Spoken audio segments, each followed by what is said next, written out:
как поднимать лидеров. Важно не только уметь ученики, друзья. Ученики все могут иметь. Но как из учеников сделать лидеров, не все могут. Толпа-то, всегда есть толпа везде. И масса людей могут за вами следовать. Но чтобы из них сделать лидеров, вот это не всем дано. Но нам с вами, у нас с вами нету выбора, чем быть теми людьми, которые могут поднимать других лидеров.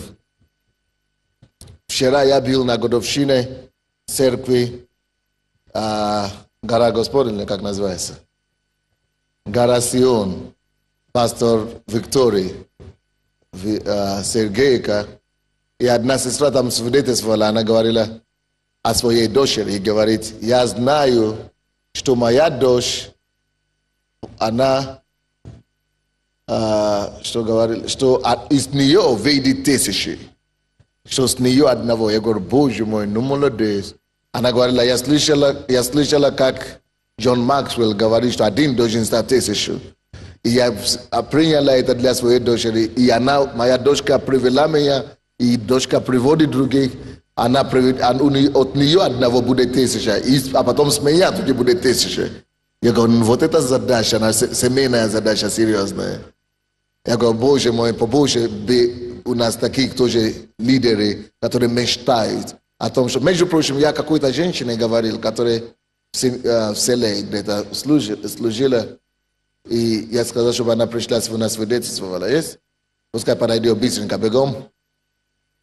Оттуда тоже вчера я нашел еще одного человека, сюда, поднимите сюда, который я попросил свидетельствовать о том, как у нее группа лидеров, сколько лидеров у нее появились после того, как она начала ходить на эти лидерские собрания.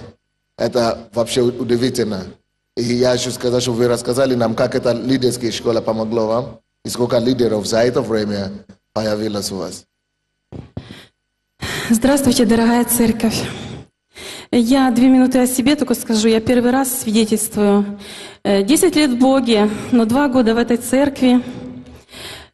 За это время Бог использовал меня как евангелиста, и более 2000 человек покаялись. Только последние 4 месяца участия в предвыборной кампании около 100 человек. Это города Днепропетровская область и Киев. 2 банка, все члены банка покаялись. И после того, как я приехала в Киев, приехали люди из Днепродзержинска. 10 человек, они стояли, что-то выясняли. Я подошла, спросила, и снова взялись хором, я их покаяла. А Бог говорит, это те гвозди, которые ты забивала. Я поехала туда, взяв ответственность. Господь, во имя Иисуса, Ты меня послал. И куда Ты меня послал? Я сделаю все, как Ты скажешь. Благодарю Тебя, Господь. В селе у меня есть 20 домов. Когда я приезжаю, я туда бегаю, и мне не безразличны эти люди. Но я не сильно уделяла внимание серьезности того, что я приводила только людей к спасению, но мало ими занималась. Господь, прости меня. Сейчас пришло время, чтобы я создала команду, которая пойдет со мной в огонь и воду. И я благодарю пастора Сандея, что он разрешил во всех сферах создавать своих лидеров. У меня видение, политика и все, что связано с ней. Сферы 3. Бизнес, образование и политика. Я беру организовать 3 домашних группы. Сейчас у меня 10 человек. 10 человек, с которыми я уже знакома 3 года. Они очень обрадовались, когда я им объявила это решение. Спасибо Тебе, Господь, за эту возможность. И я прошу, дорогая церковь, помолитесь за меня и благословите. Потому что миллионы лидеров Бог показал, выйдут во благо исполнения воли Божьей на Украине и по всему миру во имя Иисуса. Аминь. Благословляю вас. Именем Иисуса Христа. Она получила это, что с Украины будет 1 миллион лидеров. Кто в это верит? Будет больше, 4 миллиона, да? Аминь. И она идет в эту стопу. Я благословляю вас именем Иисуса. Пускай у вас будет тысячи, миллионы во имя Иисуса. Спасибо, сестричка. Откройте, пожалуйста, первая книга Царств, 22 глава, с 1 по 4 стихи. И вышел Давид оттуда и убежал в пещеру Адулламскую. И услышали братья его и весь дом отца его, и пришли к нему туда. И собрались к нему все притесненные и все должники. Это первая книга Царств, есть на английском. Так, все должники и все огорченные душой. И сделался он начальником над ними, и было с ним около 400 человек.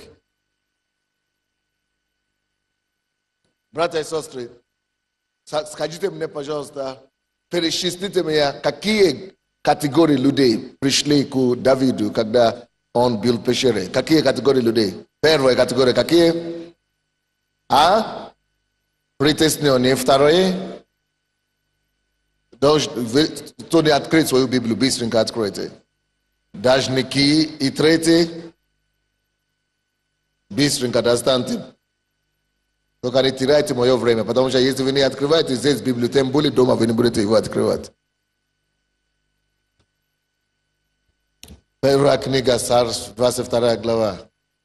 Давиду пришли не готовые лидеры. И это беда наших людей. И это самообман многих людей. И пасторы в том числе, и лидеры. Мы всегда хотим, чтобы к нам пришли на группу уже готовые люди.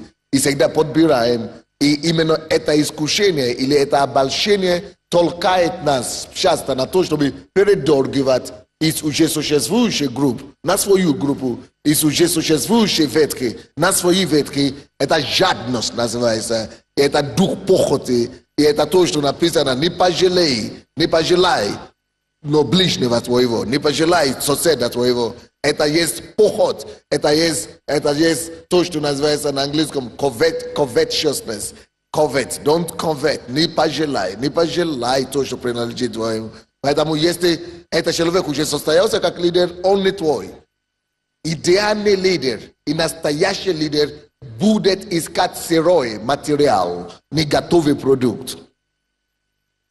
И если вы хотите действительно состояться как лидер, вы возьмите самые несостоятельные, самые неуспешные, самые, которые вроде бы уже проиграли, которые уже потерпели лишение в жизни, которые вроде бы уже ничего с них не получится. Потому что когда вы возьмете этих, и вы сможете с них что-то сделать, и эти потом будут верны вам на всю жизнь. Это с одной стороны. Потом, если вы человека поднимете с нуля, когда он был никем, и вы сделали его кем-то, он никогда вас не предаст. Это два.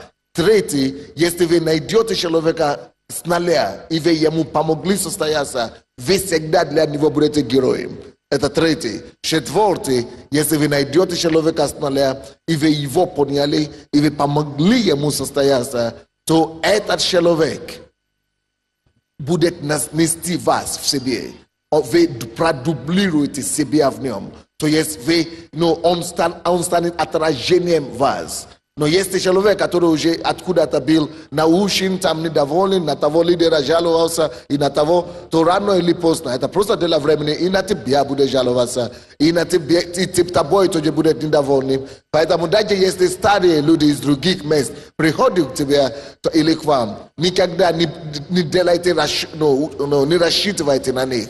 То есть поскольку, если они смогут дисциплинировать себя, если они смогут делать все то, что требуется от всех остальных людей, если они будут смиренные, если они будут служить, тогда на них можно только обращать внимание. А так, никогда не делайте ставку на уже готовые лидеры. Давид это понимает.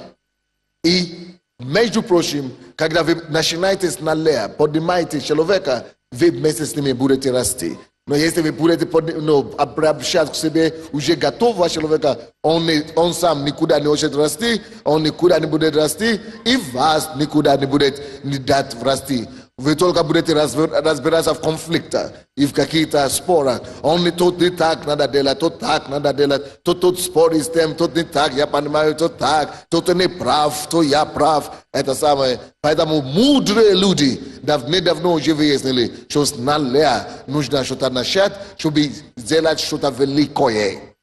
Когда Давид пошел в пещеру Адулам, что там он, какие люди пришли к нему? Не генералы, даже не офицеры, даже не солдаты пришли к нему. Пришли к нему отброшенные, абсолютно негодичные, мы бы их назвали, если по-человечески их это самое, категоризировать. Притесненные пришли к нему. Дочники пришли к нему, огорченные душой пришли к нему, и он сделался, представляете, начальником над ними. Он дал им направление, он стал лидером для них. Начальником это как лидер, это как наша сестра. Она знакома в течение 10 лет или в течение несколько лет с этими людьми, которые стали 10 человек, которые стали ее лидерами в ее группу сейчас, да? А раньше они не стали в ее группе, она не была для них лидером. Почему? Потому что она пришла и объявила им, что слушайте, я начинаю группу для этого самого, я буду набирать лидеры, будет миллион лидеров по Украине, и я буду лидер, я хочу быть лидером людей там. Как только что люди услышали, что у нее появилась конкретная цель, конкретная программа, конкретное направление, что она знает, что она хочет. Она знает, куда она хочет вести людей, сразу стали под ней.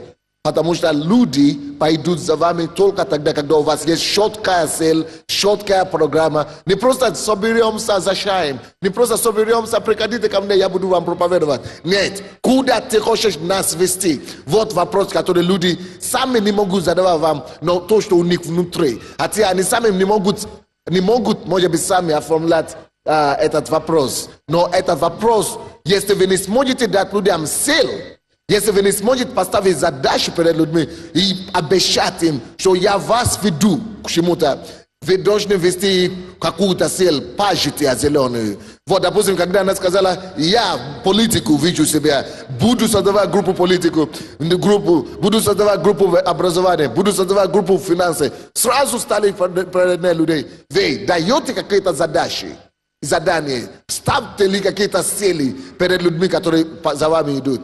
Даже если они пока еще за вами идут, это только на время. Через какое-то время они перестанут, они разбегутся, они пойдут тому, у кого есть цель. Вот, лидер по-настоящему, у кого, за кем люди идут, это лидер. А чтобы за вами люди шли, люди идут только за тем лидером, у которого не только заявление, у которого не только бержики, у которого не только погоны, а у которого четкая цель. Я, допустим, всегда, берите с меня пример. Я говорю, если вы ко мне пришли, если вы столкнулись со мной, вы состоитесь как личность. Я гарантирую, я заявляю об этом. Вот, когда вы начнете людям сказать, я знаю, чего ты будешь делать, кем ты станешь. Не просто гласно так заявить без головы какие-то заявления делать. А надо молиться, надо знать четко, что ты действительно за эти людей переживаешь, что ты действительно знаешь, куда ты их ведешь, что действительно у них есть цели, что действительно начинаешь знать, куда Бог будет использовать. Если это действительно от Бога, и люди будут видеть, что это сбивается, так они за вами всегда будут идти. Но если вы только собираете их на группу, будем считать пособие сегодня, будем считать тему завтра, будем разбирать эту тему, вот эту тему, ну куда ты ведешь нас? Разбираем тему уже месяц, 2 месяца разбираем тему, уже полгода разбираем тему, уже год разбираем тему, ну куда, что потом будет? Ну потом что? Люди хотят идти куда-то конкретно. Ты ведешь людей куда-то или нет? Вот почему зачастую за многих из нас, за нами никто и не идет. Это первый. Следующий принцип, чтобы за вами шли как лидер, чтобы не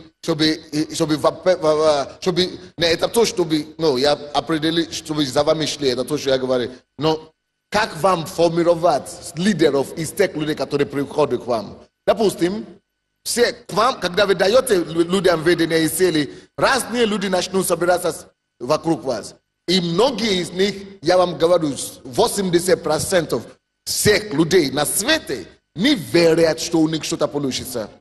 Это разочарованные люди, это люди огорченные люди, это притесненные люди, это где-то должники, это люди, которые думают, что весь мир на них обижен, это люди, которые сами обижены на весь мир, это люди, которые уже ни во что не верят, ни в себя, ни в другого не верят. И поэтому они только хотят прийти к себе, чтобы ты утешил их. Но чтобы они кем-то стали, чтобы они кого-то вели, в это уже даже не верят. Они только к тебе пришли, чтобы ты гладили голову. Конечно, ты с этого и начинаешь. Настоящий лидер должен только с того и начинать, что он гладит голову людей. Но ты будешь гладить им голову не больше, чем полгода, 3 месяца, первое время. Но потом, это как это было у Давида. Притесненные люди пришли, огорченные люди. Он сначала, конечно, решил их проблему. Он помог им решать свои проблемы. Но за решение собственной проблемы не надо ждать промежутку. Не надо оставлять какое-то расстояние. Тут же решается твои проблемы или процесс решения твоих проблем, тут же он начинает ставить другую цель перед ними. И цель второе, кроме общей, индивидуальной, которую вы даете люди, которые за вами идут, вторая цель должна быть, что каждый человек, кто за вами идут, не важно в какой сфере и не в какой форме, вы должны перед ними ставить цель, что он или она призван стать лидером.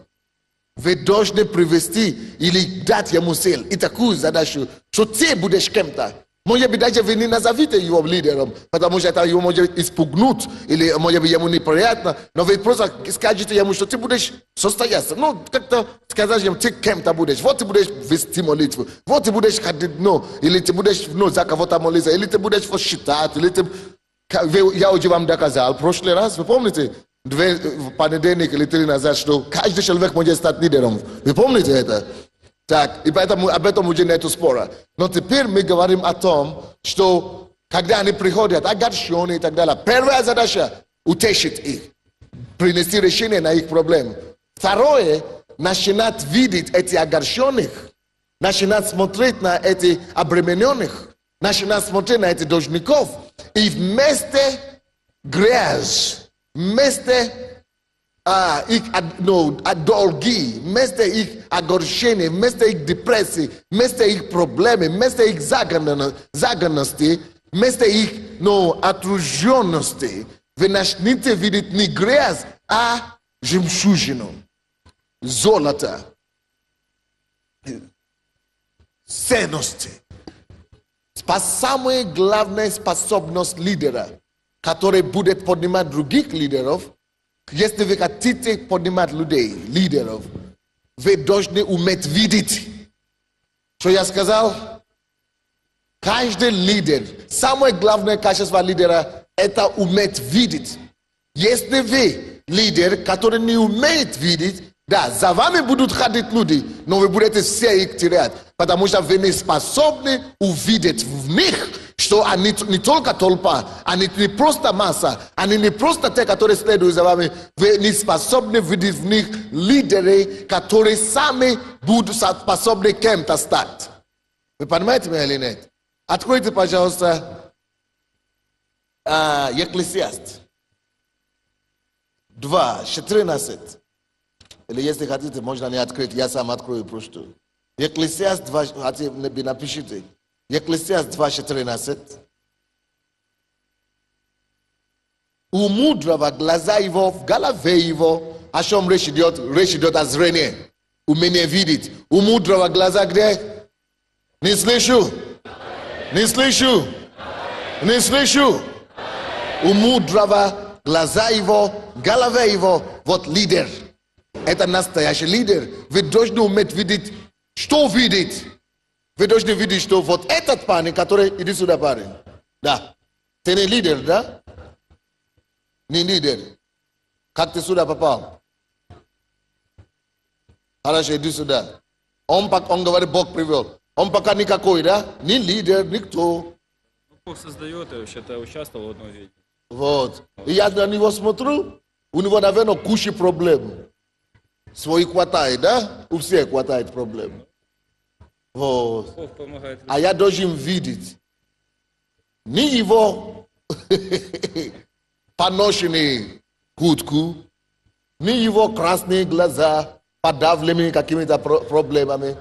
А я должен видеть, что если только настоящий лидер, если только я ему свергну, я ему помогу свергнуть все ноши проблем, которые его придавливают.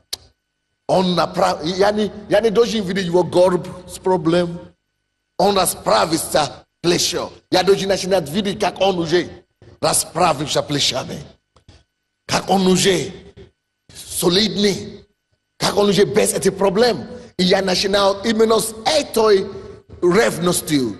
И с этой бременем начинал ему помочь. Всеми силами. Чтобы решить его проблему. Потому что я уже вижу за 2 шага за этой проблемой, что если только мне удастся ему помочь убрать его зрение из его же проблем, если мне только мне удастся помочь ему забить о его проблемах, я вижу его, как Саул в Господе, который головой выше все соотечественных его. Я вижу его царем, я вижу его лидером, я вижу его политиком, я вижу его миллионером. У тебя состоится, ты состоишься. У тебя получится. Дьявол тебя не уничтожит. Откуда у меня основание, что у него получится? Алло? Бог ни одного человека не поставит крест. И вам ни на одного человека нельзя ставить крест. Принципиальная позиция. И вы всегда это должны знать. Только сам человек на себя ставит крест. А мое дело помочь ему на себя не ставить крест. Почему я знал, что у него получится? Потому что написано, что все, что Бог создал, Он сказал, все весьма хорошо. Он хороший внутри. Хотя он сейчас наркоман, хотя он сейчас алкоголик, может быть, хотя он сейчас блудник, может быть, хотя он сейчас колется, может быть, хотя он сейчас обремененный, может быть, хотя он сейчас людей ненавидит, может быть, обиженный на весь мир, может быть. Но я-то знал, что из корень его, Бог его создал хорошим. Скажите все весьма хорошо. Скажите весьма хорошо. Я не слышу.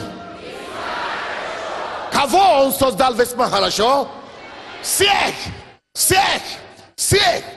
Хорошая семья в нем. Он хорош.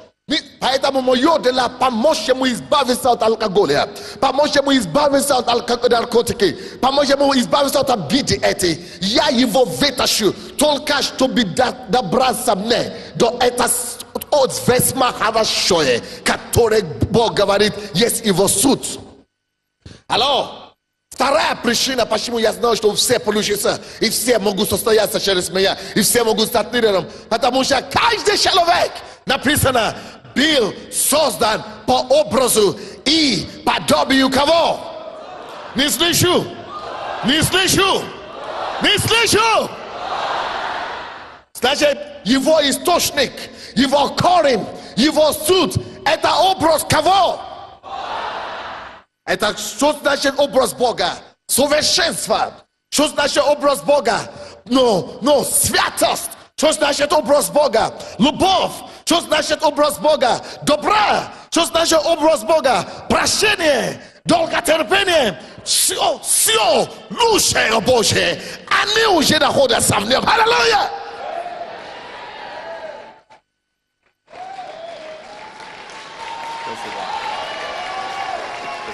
Настоящий лидер доберется до этого хорошего, который в нем. И это твое дело, как настоящий лидер, внушить это в него. Я знаю то, что ты не знаешь. На то я и лидер. Ты не просто, у тебя не только получится, чтобы ты ходил ко мне на группу и это самое. Нет, ты еще сам будешь лидером, ты еще сам будешь пророком, ты еще сам будешь проповедником, ты еще сам станешь пастором, ты еще сам станешь бизнесменом, ты еще сам станешь спасителем, ты еще сам станешь политиком.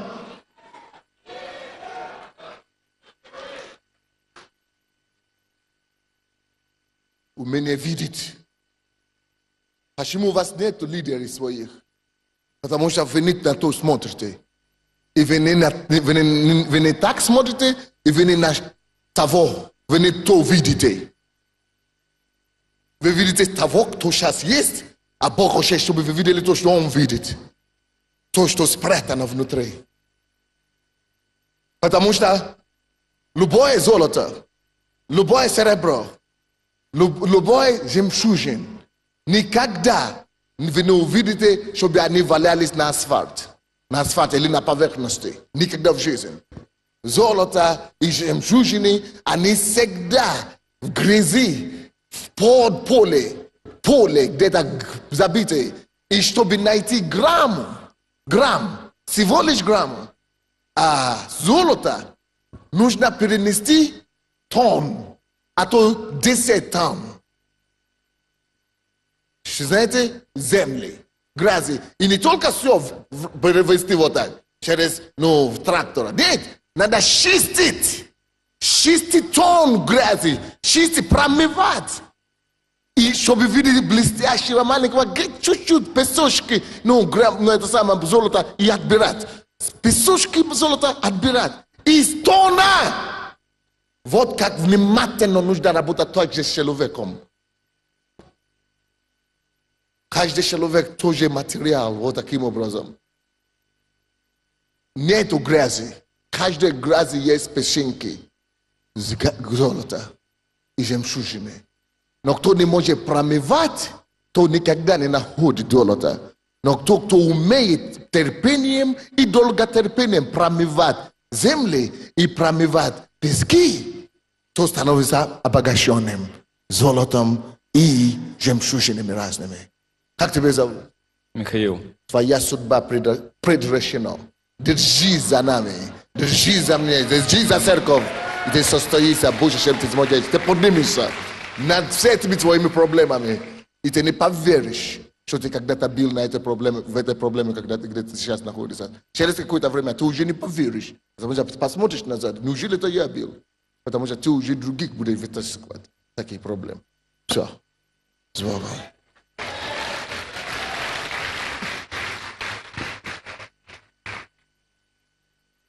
Кто-нибудь понимает меня ли сегодня или нет? У меня что? Не вижу, не слышу. Это то, что было у Давида.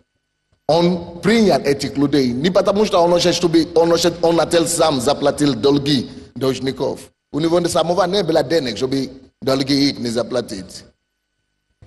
Он принял их не потому что у него не хватает своих проблем собственных.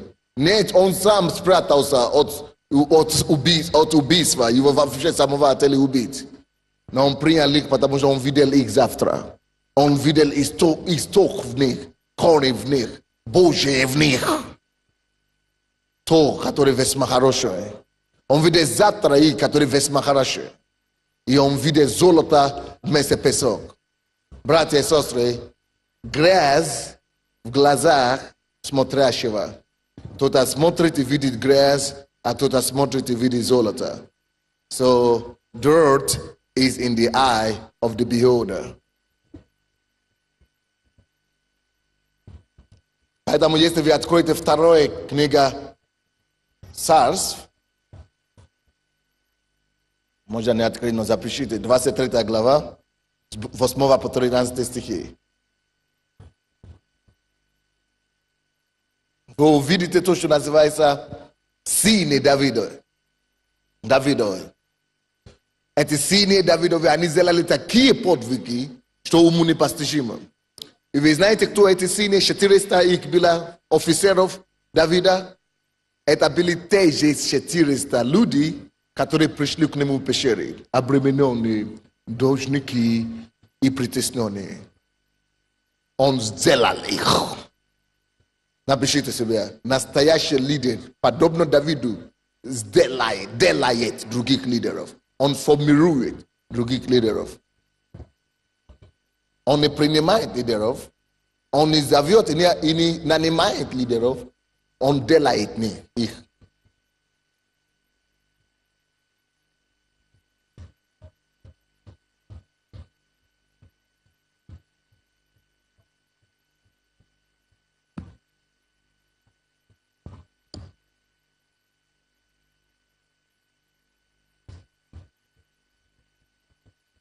Теперь, как же сделать из никаких настоящими лидерами? Как же это сделать? Как же сделать из обремененных должники, но загнанных людей, те, которые таких сильных Давидов? Есть ли у вас свои сильных? Есть ли у вас свои сильных?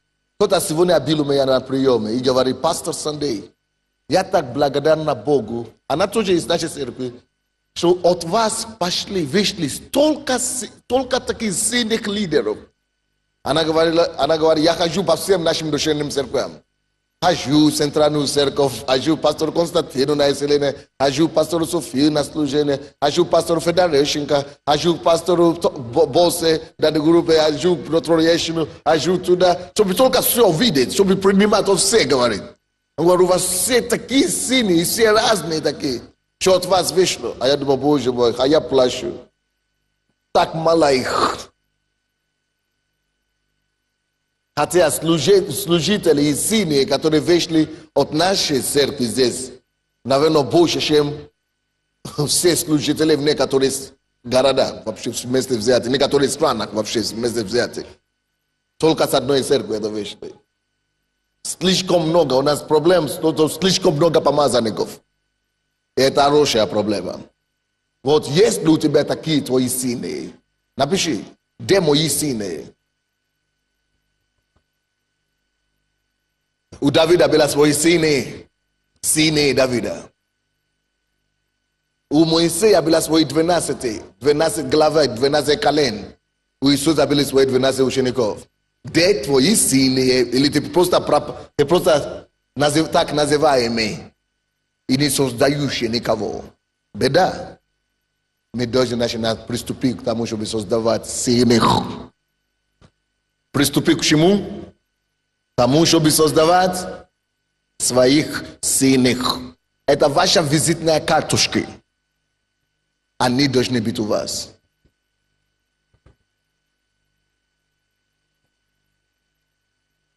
Как их создавать? Напишите принципы формирования лидеров. Первое.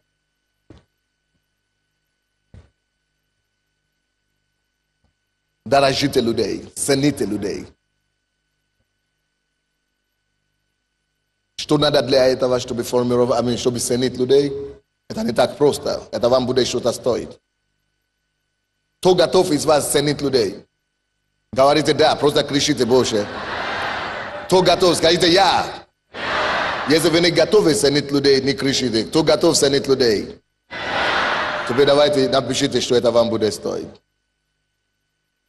Это вам будет стоить. Люди будут знать, цените ли вы их или нет. Знаете почему? По отношению. Отношения. Напишите отношения. Это решает, цену я людей или нет. Люди будут это считать, что я их цену или нет, по моему отношению к ним. Дорожу ли я их? В моих отношениях я должен доказывать людям, что я цену их и я дорожу им, что они мне дороги. Отношения. Второе.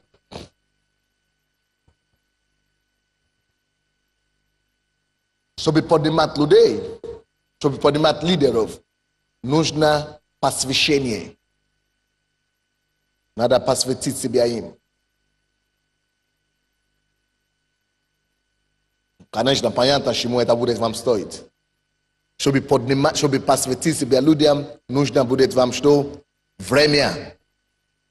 Вам надо будет потратить свое время. Это валюта, которую вам придется тратить. Кто из вас не любит тратить время на людей? Тогда вы пропадшие. А чтобы не быть пропадшим, чтобы действительно люди были вокруг вас, чтобы были у вас последователи, которые сами станут лидерами, вам надо начинать уделить время людям. Нам тоже, у всех нас есть свои дела, нам тоже не хочется их порой. Но вы знаете, ради судьбы, ради вечности надо это делать. Братья и сестры, поймите меня. Кто из вас будет вкладывать в людях, и если вы вкладываете в люди, это самая лучшая инвестиция. Вы знаете почему? Это здесь на земле принесет вам имидж, принесет вам известность, принесет вам благодать, радость, то, что вы видите плоды вашего труда.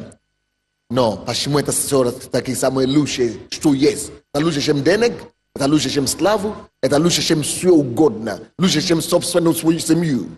Потому что твоя семья не может быть больше, чем определенное количество. Но если ты будешь поднимать людей, ты еще за это тебе будет принести славу и награду не только здесь на земле, но даже на небе, потому что люди не умирают. Люди живут вечно. А если вы вкладываете в людей, значит, они будут жить вечно с Богом на небе. Это значит, что Господь будет еще вас благодарить и награждать за то, что благодаря вам кто-то не умер на вечно, но наследовал жизнь вечную и состоялся и исполнил ту миссию, которую Бог тому поручил. Потому что ты что-то делал. Вы даже не представляете себе, что значит вкладывать себя в людях. Это вечное блаженство. Кто-то хочет блаженство на 5 минут, кто-то на 2 часа, кто-то хочет блаженство земное. Но это есть блаженство и земное, и небесное. Какое блаженство? Я не слышу. И земное, и небесное. Поэтому давайте это будем делать. Третье, чтобы поднимать людей, надо иметь достоинство с людьми. Люди должны знать, что да, это человек достоинства, человек, кому можно доверить, человек слова, человек чести, человек святости. То есть пример, короче, нужно быть примером для людей. Если вы не будете примером для них, за вами не будут следовать никто. Чего это будет вам стоить? Характер. Вам надо будет себя развивать, быть требовательным к самому себе. И развивать свой характер.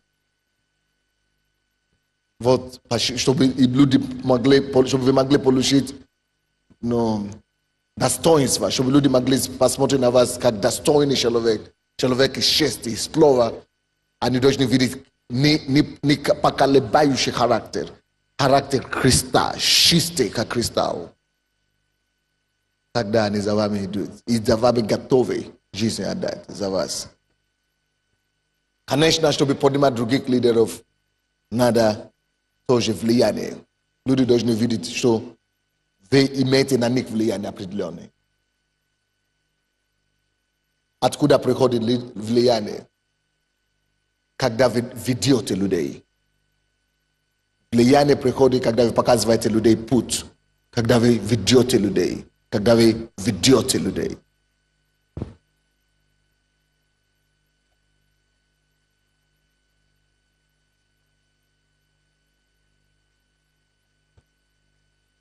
Итак, то, что я сейчас вам дал, это чтобы поднимать лидеров других.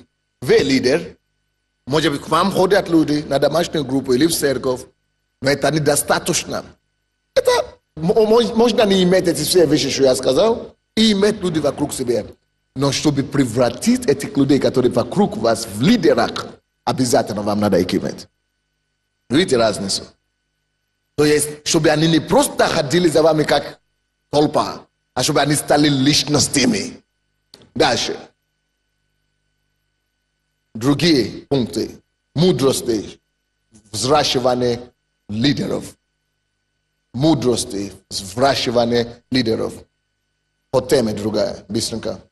Какие мудрость вам нужна?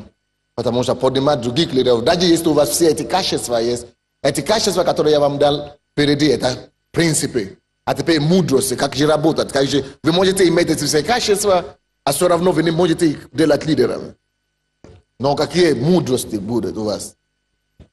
Если вы действительно хотите быть успешными, чтобы люди за вами шли, вы хотите, чтобы не только люди за вами шли, но чтобы люди, которые идут за вами, чтобы они из никто, как вот у Давида, притесненный, No, is притесненных, is одолжники, чтобы они превратили в лидеров, чтобы они захотят.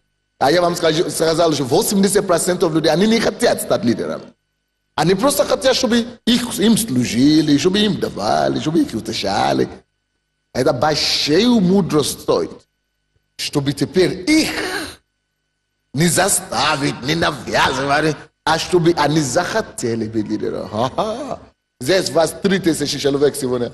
Это не только пот, это еще и мудрость. Во-первых, первая мудрость. Чтобы превращать последующих или последователей в лидеров, вам надо одно понять. Первая мудрость, которую вам надо понять, это вам надо понять, что все люди в чем-то нуждаются.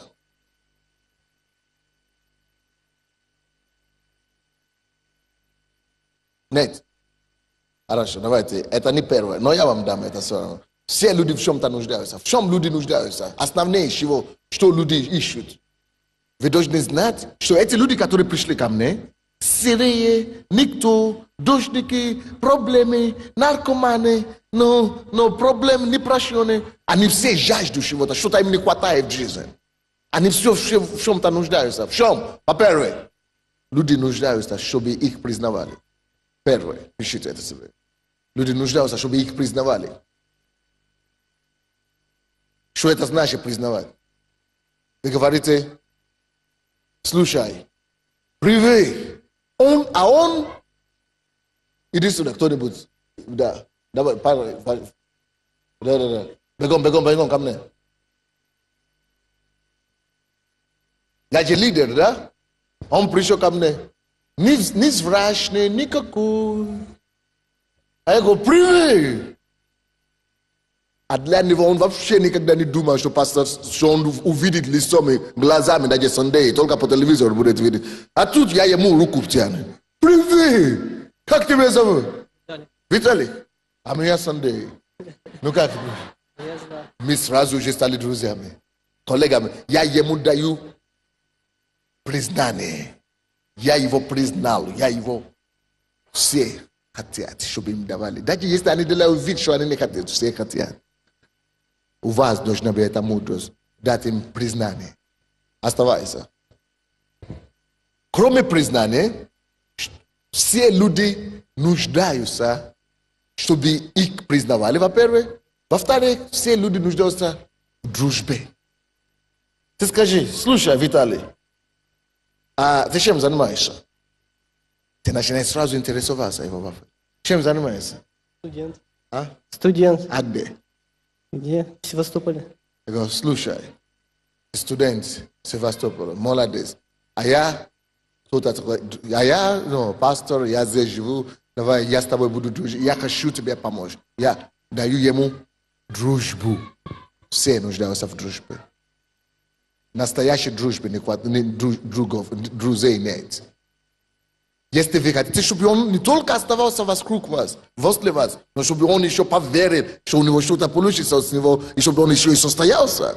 Каждый человек нуждается, во-первых, во что? Признание. Во-вторых, третий.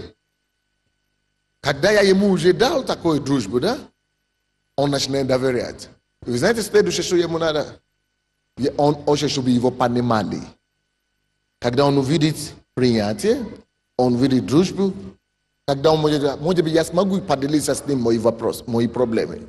Он начинает рассказывать, а ты понимаешь, нет, у меня с меня ничего не получится, ничего не видит. Ты понимаешь, я студент, никто за мою учебу не платит, но мои родители умерли, но мне... Начинает рассказывать. Но я говорю, это проблемный. Не, я не хочу с проблемами заняться. Еще с меня буду деньги требовать. Еще.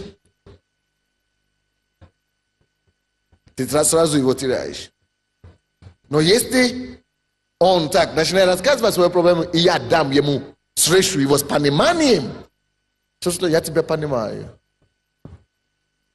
Все мы в этом нуждаемся. От ты миллионер, от ты президент, от ты губернатор, от ты бизнесмен, от ты депутат. Все. Нужно во-первых, что? Чтобы их признавали. Чтобы сдружили с ними. Чтобы им дали понимание. Я тебя понимаю. Ты знаешь, я сам учился без стипендий. Вообще меня никто не понимал. То есть дай им понимание. Следующее. Все люди нуждаются. И все люди жаждут, чтобы их любили. Дайте понимание людям и дайте любовь. Дай ему понять, что его проблема не отпугнула тебя от него. А что ты его готов принять с его проблемами.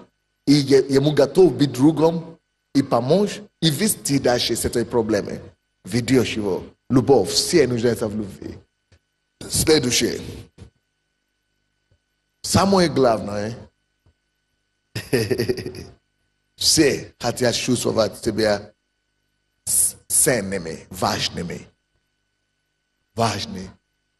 Если я лидер, а я его сажу с собой, я с ним хожу, он начинает себя чувствовать, слушай, я самим Sunday, пастор Конси, я с ним дружу.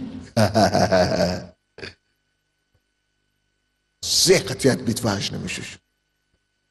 Почему вы ко мне приходите за автограф? Хотите быть важными, а я его знаю. Он даже собственной рукой мне подписал. У кого из вас есть моя фотография? Почему у всех вас моя фотография? Я его знаю, это мой пастор, лично его знаю. Потому что когда я... да, ты с ним знаком? Все хотят, чтобы быть важными. Вот, теперь слушайте. Настоящий лидер, который очень понимает других лидеров, понимает, в чем человеческая натура нуждается. И дает, чтобы их поднимать и сделать людьми. Начните это все давать людям. И у вас не будет отбой от людей. И они будут становиться лидерами под вами. Это первая мудрость. Вторая мудрость. Спасибо, дорогой Виталий.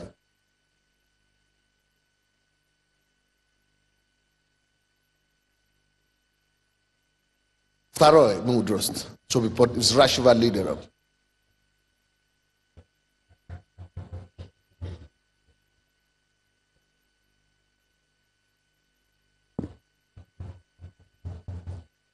Настоящие великие лидеры, они правильно думают, а у них правильно мысли, они правильно думают о людях вообще. Они настроены на то, чтобы никогда негативно не думать о людях. Потому что они понимают, что настоящие лидеры не имеют предубеждения. Предубеждения не имеют. Потому что они понимают, что то, как ты думаешь о человеке, допустим, come here.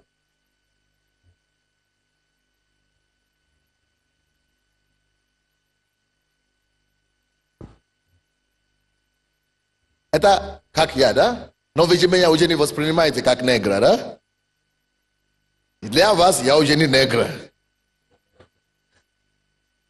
Я уже пастор, да? Это Украина, да, вы видите.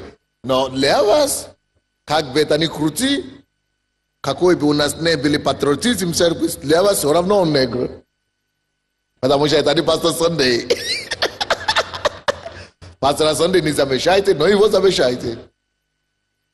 Ко мне, вы даже не знаете, сколько, я сам говорю так, и все знают, и все вы знаете, что эти негры лучше с ними дела не имеют. Правильно?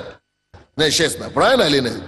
Правильно, конечно. Не, так, ну, кто знает, то знает. Я знаю. И это оправданно, то я не осуждаю вас. То есть, но к чему я хочу учить? Если вы уже его знаете, но вы видите его, негр какой-то появился у вас, стоп. А ты верующий. А ты знаешь, пастор Сандей? Не знаю. Понятно. Почему? Предубеждение. Но настоящие лидеры, слушайте меня, смотрите сюда меня.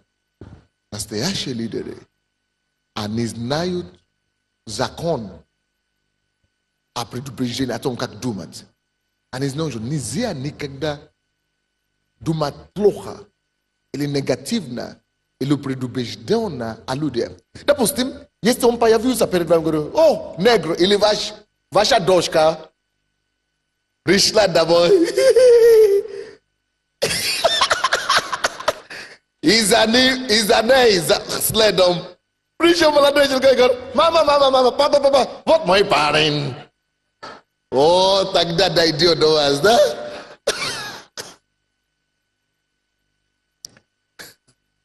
А вы же знаете историю, кого-то там предали, вы сразу вспоминаете эти месситы, или как их называют, мулаты, да? Эти мулаты и месситы, которые ходят по городу без отцов, которые все презирают, и сразу... Слушайте, то, как вы думаете о людях, то, что вы думаете о людях, если вы думаете, что, о, это негры, которые только делают девушек бремени и убегают, да? И их мальчишек, и их девушек, и их детишек начинают бегать по городу без отцовщины и так далее. Сразу то, что ты думаешь о людях, то ты и начинаешь искать в людях. А то, что ты ищешь, то, что ты думаешь в людях, ты начинаешь искать. То, что ты ищешь, начинаешь ожидать. А то, что ты ожидаешь, ты всегда его получишь. Поэтому, если для тебя негры, это безответственные такие, которые, на них только пастор Сандей исключение, понятно? А вот, и не только негры вообще, спасибо, и не только негры, вообще. Вы смотрите на людей определенного, это не моего ранга общения. Это... Вот, то, вы знаете, есть это у всех нас. Понимаете, что я говорю? Но я себя переубедил. Допустим, до сих пор, я вам скажу, я себе, допустим, девушки разные приходят ко мне с арабами. Отец встречаться с арабами. А на арабы в основном здесь они неверующие. Вы знаете, у меня борьба постоянно. Я знаю, что люди могут быть хорошие, но арабы, как мужья, не годятся, я знаю точно. А так нельзя. Но я знаю, что арабы, тоже самые африканцы, тоже не годятся. Только если они покаются и во Христе по-настоящему. Если они уже изменены христиане. Короче, предупреждение не всегда плохо. Есть некоторые предупреждения, которые вас охраняют и правильные. Но что я хочу говорить? Правильные люди, они знают, как правильно мыслить о людях. Они знают, что хорошие негры, арабы не годятся. Но если араб или негры крещен во Христе Иисусе, погружен в Бога, знает Бога, поклоняется Ему, или если не удастся его сделать поклонником, то есть правильно думать. Короче, что вы ищете, что вы думаете о людях, то будете искать. Что вы будете искать, то будете находить. Вы понимаете меня или нет? То есть, если вы думаете какой-то какой-то мысль о людях, вы об этом будете, если вы думаете что-то о нем, вы будете это ожидать от него. Если он даже так себя не ведет так, вы будете это искать, а если вы будете искать, вы обязательно найдете. Вы понимаете меня, да? Допустим, однажды у нас был марш мира, и там пришел министр на стадионе в прошлый раз. Или замминистр пришла, женщина. И она пришла, когда меня еще не было, пастор София встретила ее, и она с пастором Софией вообще сразу покаялась. Приняла Иисуса, покаялась. И когда я пришел, я приехал позже, и пастор говорит, пастор, это мой пастор, познакомьтесь. И я она познакомилась со мной, говорит, здравствуйте, рады, что вы пришли. Видите, какой бы политик мог бы собрать таких людей? Она говорит, я знаю, так и знала. Это министр говорит, так и знала, вы все такие, вы все всегда мерите мерками денег. Она мне говорит, все такие, вы все такие, вы мерите все только через деньги, говорит. Я говорю, при чем тут деньги? Я говорю, сколько людей, я не имею сколько денег. Она так понимает людей, негров. Это ее восприятие, что это деньги. Она для нее я еще негр. То есть, то, как вы думаете, подумайте, задайте себе вопрос. Какие мысли у вас о людях? Что вы думаете о людях? Вот то, что вы думаете, то будете ожидать от них. Допустим, девушки постоянно думают, допустим, я, и не только я, вообще, девушки, допустим, в церкви, братья постоянно жалуются на это. Что, пастор, вы учите нас, чтобы мы были джентльменами, чтобы мы помогали сестер и так далее. Но нам не хочется это делать, говорит. А почему? Только начинаешь помогать какой-то сестре, ухаживать за ней или что-то, тут же она начинает уже что-то ожидать от тебя. Это тоже проблема. То есть, если твои мысли о мужчинах и о братьях всегда как потенциальный муж, какой бы, что бы он ни делал, даже если у него вообще мысли нет, потому что ты так думаешь, твои мысли только об этом. То, что ты думаешь, начинает только тебя искать это. Потенциальный муж. А если ты ищешь, если ты будешь искать, ты найдешь. Вы понимаете меня? Ты будешь сначала, то, что ты думаешь, ты будешь ждать это от него. Ждешь. Он делает какое-то добро. И что ты ждешь, потом начнешь искать. А что ты ищешь, ты там найдешь. Вы понимаете, где проблема? Поэтому как это делать? Как делать, чтобы превратить это в позитив принцип, как думать правильно, как лидер. Великие лидеры думают так. Слушайте. Все люди хорошие. Всех людей могут изменять. Пишите это себе. Все люди хорошие. Всех можно менять. У всех есть корень Бога, Христа в себе. Все имеют золото, жемчужины. Только они были покрыты грязью. Если убрать эти грязи и промыть эти земли, то каждый станет золото. Поэтому я способен делать каждого человека золото. Вы даже не представляете, как мои пастыря даже меня удивляют мной постоянно. Они в шоке от меня. Все мои пастыря, даже самые близкие. Потому что я такой дурак, что я всех доверяю. Вы, наверное, уже слышали тоже разговоры такие. Пастор всех доверяет. Вообще, у меня проблема, оказывается. А пускай будет у меня вот такая проблема лучше, чем другая проблема, все подряд, но не доверяют и подозревают. Вы понимаете, о чем я говорю? Слушай, у меня еще какие-то деньги в руках. Давайте тогда мы сделаем пожертвование для этого, как строительство. Да, дайте мне это. А где это? Я что-то не вижу. А? Не хотят сегодня? Не, давайте сделаем. Потому что я нашел его, значит Бог хочет.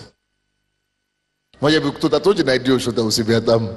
Если кто не найдет, пускай не будет. Но для нас, у кого есть возможность, мы сделаем все равно. Обычно не делаем. Сегодня почему-то так. Но ничего, пускай будет. Короче, вы поняли меня? Это четвертый принцип. Или какой? Четвертая мудрость. Или третья.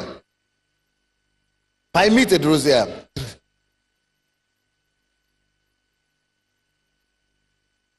Каждый человек хочет, чтобы его ободряли. Даже если он что-то неправильно делал, ободряли, вдохновляли и поощряли. Будьте экспертом в том, чтобы вдохновлять людей, ободрять людей, толкивать людей вперед, что у них получится, внушать людей положительное.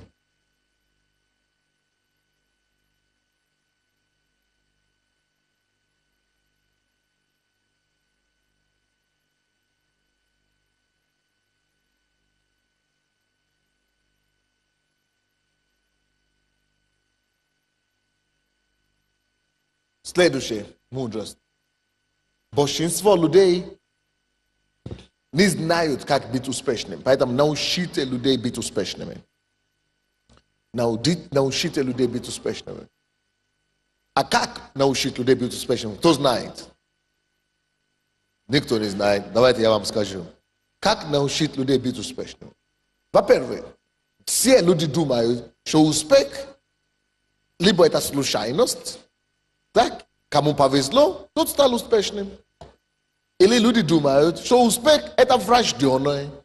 Он родился в хорошей семье, значит будет успешным. Тот родился не в той семье, значит не повезло.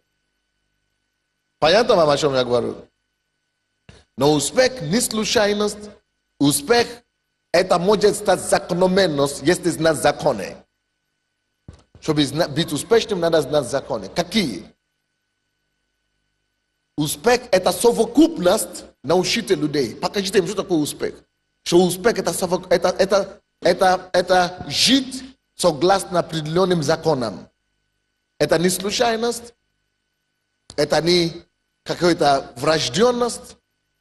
Это закономерность определенная. Если знать законы и жить по этим законам. Что такое успех? Успех приходит к человеку только тот человек, тому, который с одной стороны подготовленный к этому успеху, и человек, который умеет воспользоваться случаями и возможностями, которые судьба и Бог будет преподносить ему.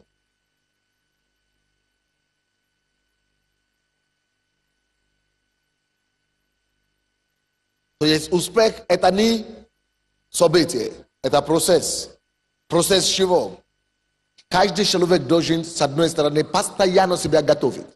Допустим, я музыкант. Я над собой постоянно работаю. Музыкант.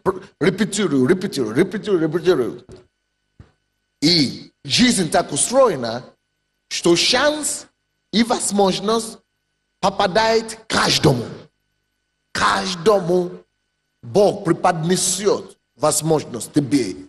Но и раз или два раза, или 3 раза, я не знаю сколько, но вот то, что вас слушает, и возможность будет тебе, это 100%. Поэтому нужно, чтобы ваша твоя готовность. Но почему большинство людей не успешны? В то время, когда их случай приходит, и возможность преподносит им какой-то случай возможности, они не готовы. Допустим, музыкант готовится, репетирует, и вдруг возможность была какой-то что-то представить, а он не был готов.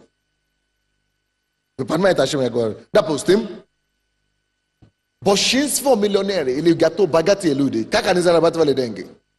Они копили, отлагали какие-то деньги, а потом кто-то приходит к ним. У него уже свой бизнес, или у него уже какие-то проекты, у него не хватает чуть-чуть и предлагает, пожалуйста, добавь мне деньги, и мы заработаем большие деньги, только помоги мне, и мы поделим пополам. И потому что он копил, было что дать. И благодаря тому, что он все время копил, это значит подготовка, готовился. И когда уже кто-то возможность приходит, он может вложить или что-то купить и продать вовремя. И это становится успех. Успех – это совокупность процесса подготовки, процесс жизненной подготовки. И случаи, и возможности, когда готовность и возможность встречаются. Но когда все это встречается в одном, человек становится успешным. Но до того должен быть долгий процесс постепенной жизненной подготовки.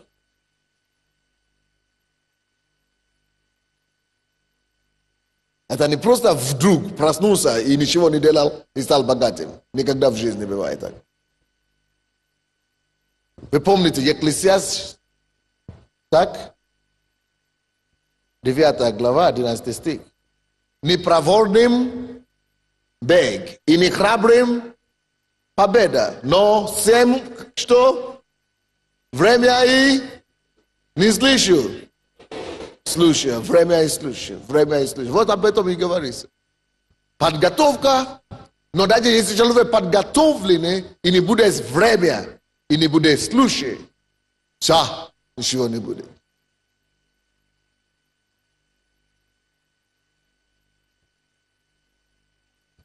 Так что научите людей, что такое успех. И научите их быть готовым. Это о чем речь идет. Значит, готовите ваших людей, которые под вами. Давайте им книги читать. Давайте им кассеты слушать. Вдохновляйте их искать учебу. Стремиться к каким-то вершинам. Заниматься над собой. Молиться. Поститься. Делать уединение. Пускай они будут готовы все время. И когда какой-то случай и время предоставится, они могут выступить, и бакс, помазание приходит. Это как я раньше думал, когда я только что начал служение. Если я знал, что я должен проповедовать сегодня, да, 7 часов, я закрывался в 2 часов, никого не видел, не кушал, постился и молюсь 4 часа до служения. А потом иду на проповедь, готов, помазанный. И Бог приходил. Но вдруг завтра или послезавтра никто меня не предупредил, что надо проповедовать. Я не успел молиться. И меня призвали, без помазания. Не готов не было, что сказать. Потому что я не могу, вот, я готовился только к определенному то, что я знал. Когда у меня не было процесса постоянной подготовки. Поэтому я не мог быть. Но на сегодняшний день, мне даже я сидел здесь с утра, и я сейчас проповедую, помазание все равно. Почему? Потому что всю жизнь, каждый день ищу Бога, каждый день готовлюсь, каждый день. То есть не обязательно то, что ты сейчас сделал, пост, молитву, а твой процесс постоянной подготовки. Поэтому нужно молиться и иметь отношения с Богом постоянно, строить на это. Потом, когда случай будет, я готов выйти на сцену. И у меня всегда есть что сказать. Кто из вас знает, что у пастора всегда есть что сказать? Что каждая проповедь всегда отличается от другой. Кто это заметил? Кто спешил в церковь, чтобы только слушать, что же пастор видел сегодня. Вот. Надо всегда обучать себе. Если ты всегда будешь учиться, читать книги, читать Библию, получить откровение, обдать себе время и слушай, и ты поднимаешься. Допустим, эта женщина, которая свидетельствовала сегодня, а я ее никогда не видел в нашей церкви. Много кого я никогда не видел. Но потому что она была готова. Однажды она не сказала, приеду туда в это собрание, не приеду. Но я вдруг появился, она свидетельствовала, была готова говорить. А если ты не готова никогда просвидетельствовать, ты всегда стеснительный, никогда не стеснительный, тем более перед пастором, не буду. И твоя возможность проходит мимо тебя. У многих так и есть. Но если вы постоянно уже готовы, если вы постоянно над собой работаете, ваш шанс, ваше случай никогда и время ваше не пройдет мимо вас. Понимает меня кто-нибудь или нет? На это закончится или еще вам что-то дать? Можно закончить на это, да? Все, понял. Значит, вы не жаждущий народ, да?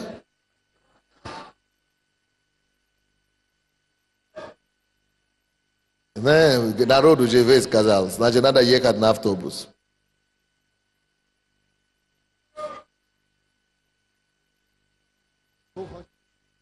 Кто хочет еще, то должен убедить других сначала.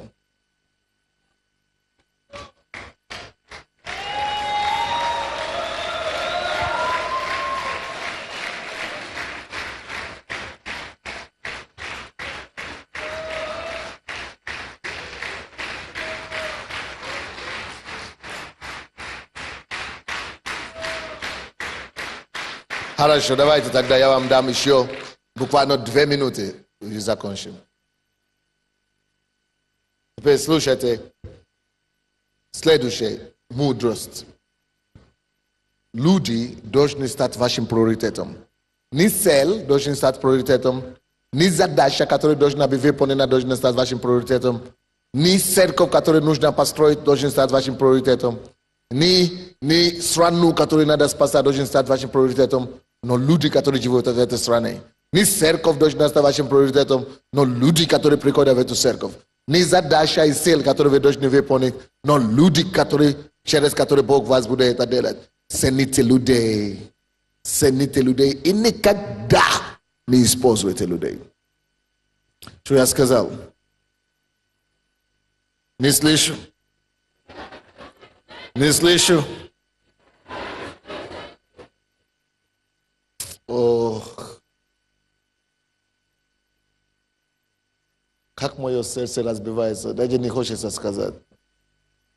Я бываю на конференциях с моими друзьями, проповедниками, которые говорят своим проповедникам или пасторам: теперь иди, надо выдавливать деньги из народа сейчас. Надо, иди, как мы говорим, do it. Да? Иди do it, людей. Давид, да? Даит, да, иди даит людей, да?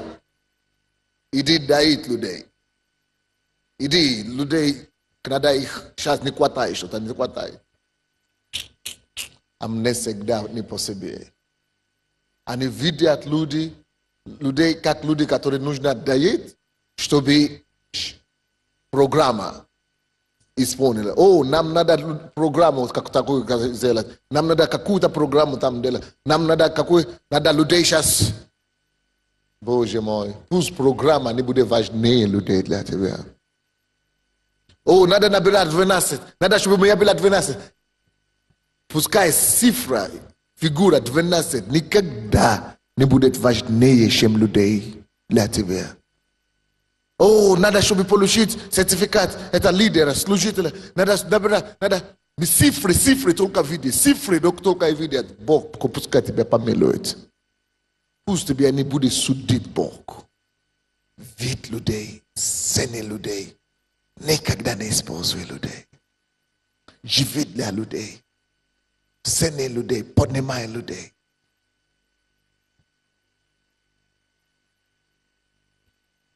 Это мудрость. Следующий. Мудрость. Это какой же пункт? Какой пятый? Сейчас шестой сейчас будет, да? Какой еще вам еще?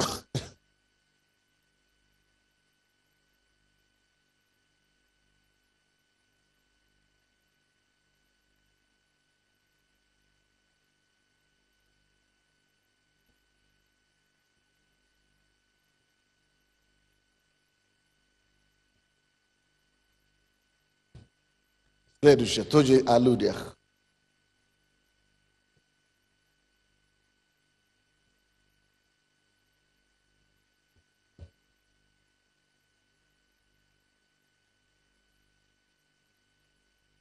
Будьте внимательны и будьте осторожны к себе. Задавайте себе вопрос. Или, критикуйте себя. Испытывайте себя. Именно в том, чтобы убедиться, как я отношусь к людям.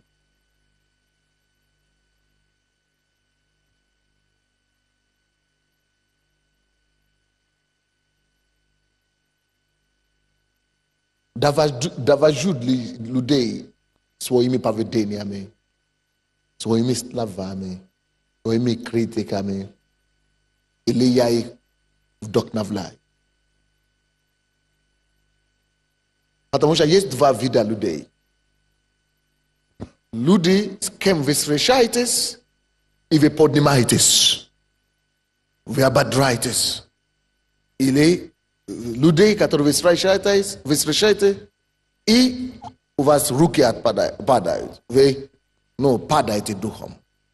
Вы должны себе задавать вопросы постоянно. Какой я для людей? Вдохновитель. Толкатель в их мечту, идеи, ободритель для них. Или человек, который отпускает чужим людей руки. Довожу ли я их до того, что люди начинают говорить, ничего не хочу, или от меня люди только и получают крылья. Какой я? После меня, что как люди себя чувствуют? У них вырастают крыльями, или после меня у них отрезают крылья? Поэтому будьте внимательны и осторожны в ваших критиках. Будьте внимательны и осторожны в ваших замечаниях. Будьте внимательны и осторожны, когда вы делаете, когда вы наказываете людей или исправляете людей. Помните, как я всегда говорю, прежде чем кого-то обрезать, или это самое, или исправить, или критиковать, или наказать, философия, психология говорит, нужно 9 раз делать сначала комплиментов, а потом 1 раз только, не сейчас сразу делать комплименты, а вообще надо хорошо относиться, уже, положительно к человеку относиться, 9 соотношений, 9 к 1, 1 к 9. То есть должно быть положительное отношение с этим человеком, он должен с вами уже сталкиваться минимум 9 раз, 9 случаев положительно, когда вы с ним сталкивались. И 1 раз только это можно, он может воспринимать от вас после этого критики, исправления или ругань. Допустим, некоторые люди видят, как я иногда ругаю людей, да? Как я иногда исправляю людей, и я начинаю копировать. И начинаю тоже делать людям замечания. А он еще никакой вообще. Ни авторитета нету, ни величия, ничего. Вообще ноль. Он уже людей бьет и так далее. А почему у меня право это делать? Потому что эти люди, мне не надо их убедить, что я их люблю. Они без меня уже это знают. Потому что они чувствуют моими фибрами. Каждой клетки моей чувствуют, как я к ним отношусь. И когда я уже их наказываю или исправляю, ругаю, допустим, я вас исправил сейчас, они уже на меня не обижаются, потому что они знают, убеждены точно, что этот человек нас любит. Это не только 9 служений, 9 собраний, 9 ободрения, это жизнь, годы такие. Вы понимаете, о чем я говорю? Поэтому не просто, не просто копируйте пастор так говорит, и я тоже буду так говорить. Ты просто будете отталкивать от себя людей. Это нужно годы, чтобы сначала построить это доверие. Инвестиция доверия такая. Так что 9, может быть даже 10 комплиментов к одному исправлению. Следующее.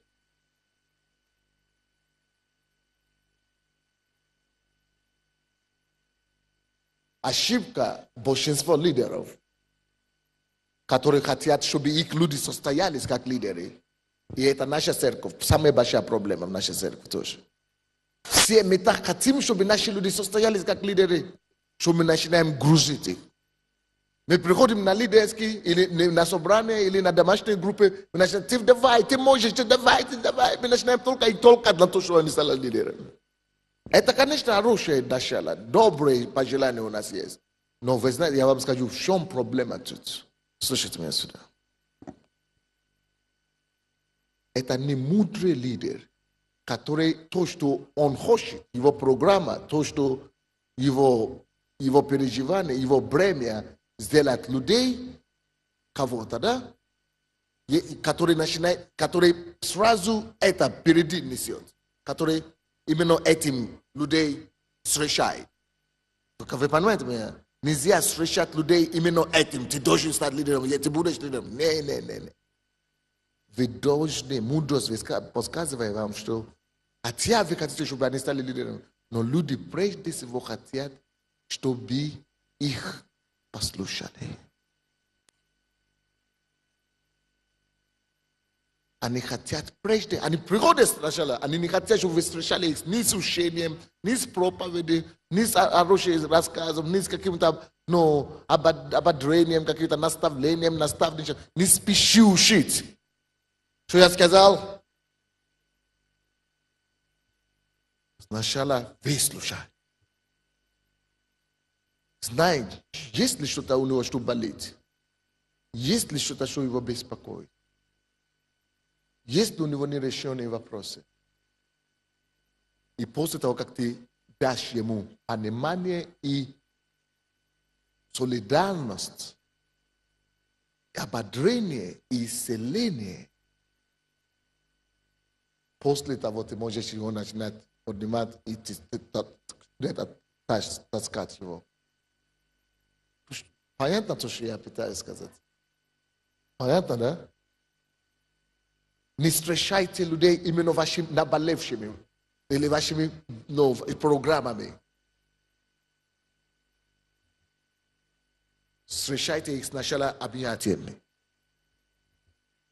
Потому что многие люди также хотят что-то делать. Может быть, они бы хотели, но пока им не до этого, пока муж это довел, пока это сын их уже это самое, уже их довел, или семья это самое, это бизнес уже их.